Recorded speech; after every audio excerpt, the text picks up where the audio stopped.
Hello, Hateless Gaming here, bringing you another burner guide. Today we have the Anomic agent Sansha, which is where you have to go fight a succubus.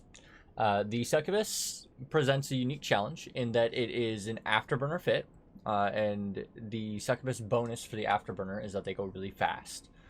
And then it likes to scram kite.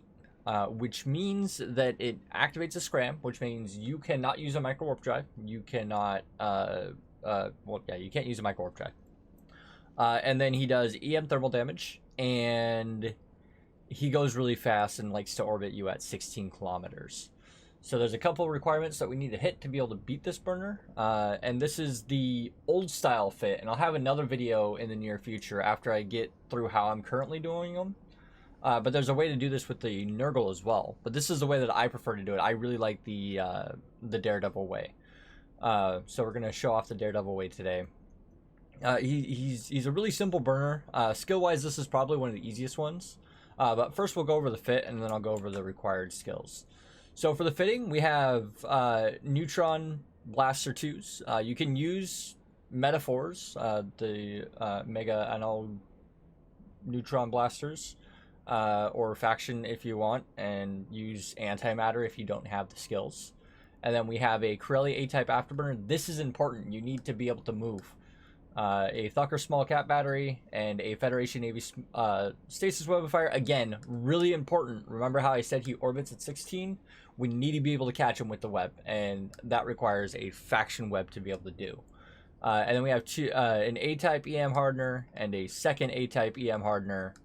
This gives us the tank that we need. He does 70% EM damage, so we really need the additional EM resist, more so than the thermal resist. We actually tested this a little bit, and we tried a thermal hardener and an EM hardener, and it died with 2 EM hardeners that survives.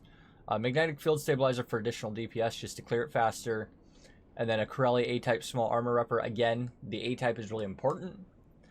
And then we have 2 capacitor control circuits and an auxiliary nano pump.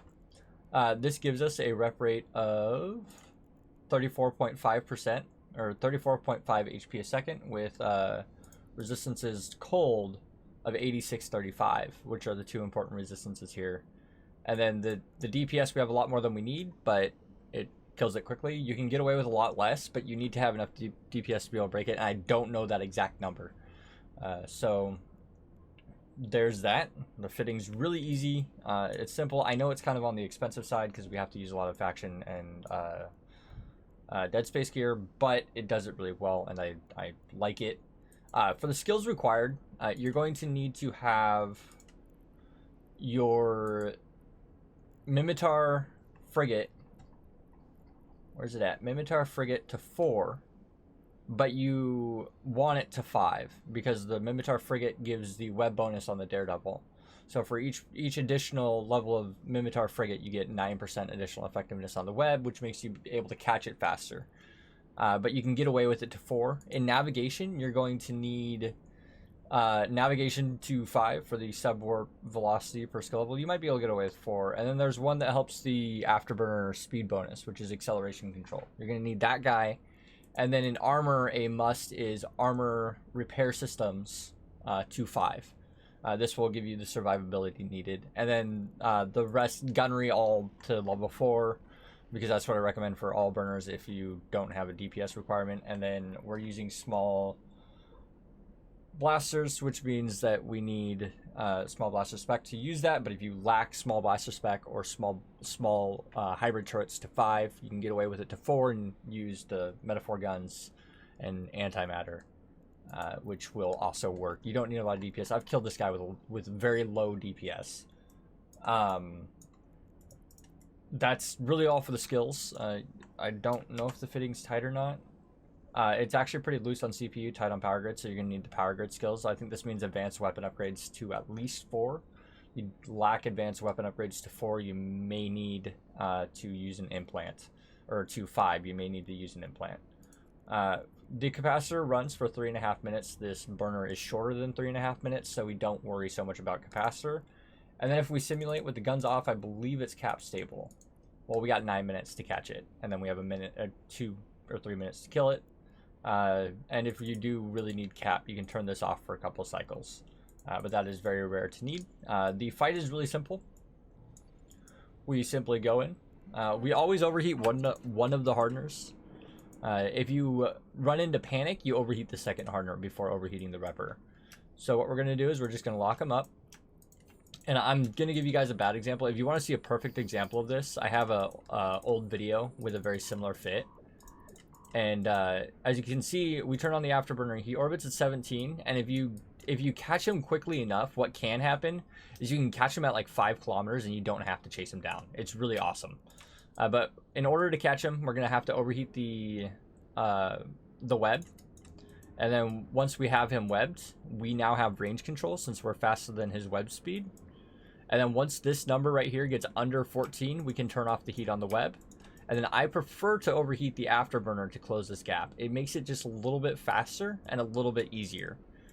And then about now, I turn on my guns. Since there's only 2 guns in the highs, the overheat is really simple. So we just start firing, and then we turn off the heat on the gun or on the Afterburner, and then it's hands-free from here. So as I was saying, if you catch them really close, the trick is to wait like 3 seconds before you lock onto them, and then you lock onto them, and it gets really close. And in this situation, he got a few critical hits on us. Because of that, we're going to overheat our second hardener. And then I want to talk about the spacing here. I know we're not going to die. This will clear. He's going to clear out really well. We did take a long time to lock him, demonstrating what you're supposed to do and explaining things. And that's why we took the extra damage. But we have the 2 hardeners gapped right here on the opposite sides. So they overheat really well together. And then we don't have too many problems. But the only reason that we went into hole there is because we took so long to do things, and I just kind of flew around and explained what to do. You have to kind of act quickly on this one. But once you're set with him and you got range, it's really easy. And if you don't feel comfortable taking that much damage, you can always overheat the repper as well. And hot, you have a lot of overrep. So that's really all there is to it. I know this one was short, but the Sansha the Sansha Nation Anomic agent is really easy to run and can be a lot of fun.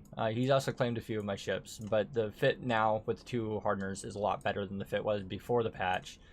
And then the Void got a buff. We actually do 375 DPS cold and 431 hot, so it goes really quick. It's a really easy burner to run. If you guys like these, make sure you like, comment, and subscribe below, and we'll see you guys in the next one. Oh, and don't forget to ring that little bell notification if you want to.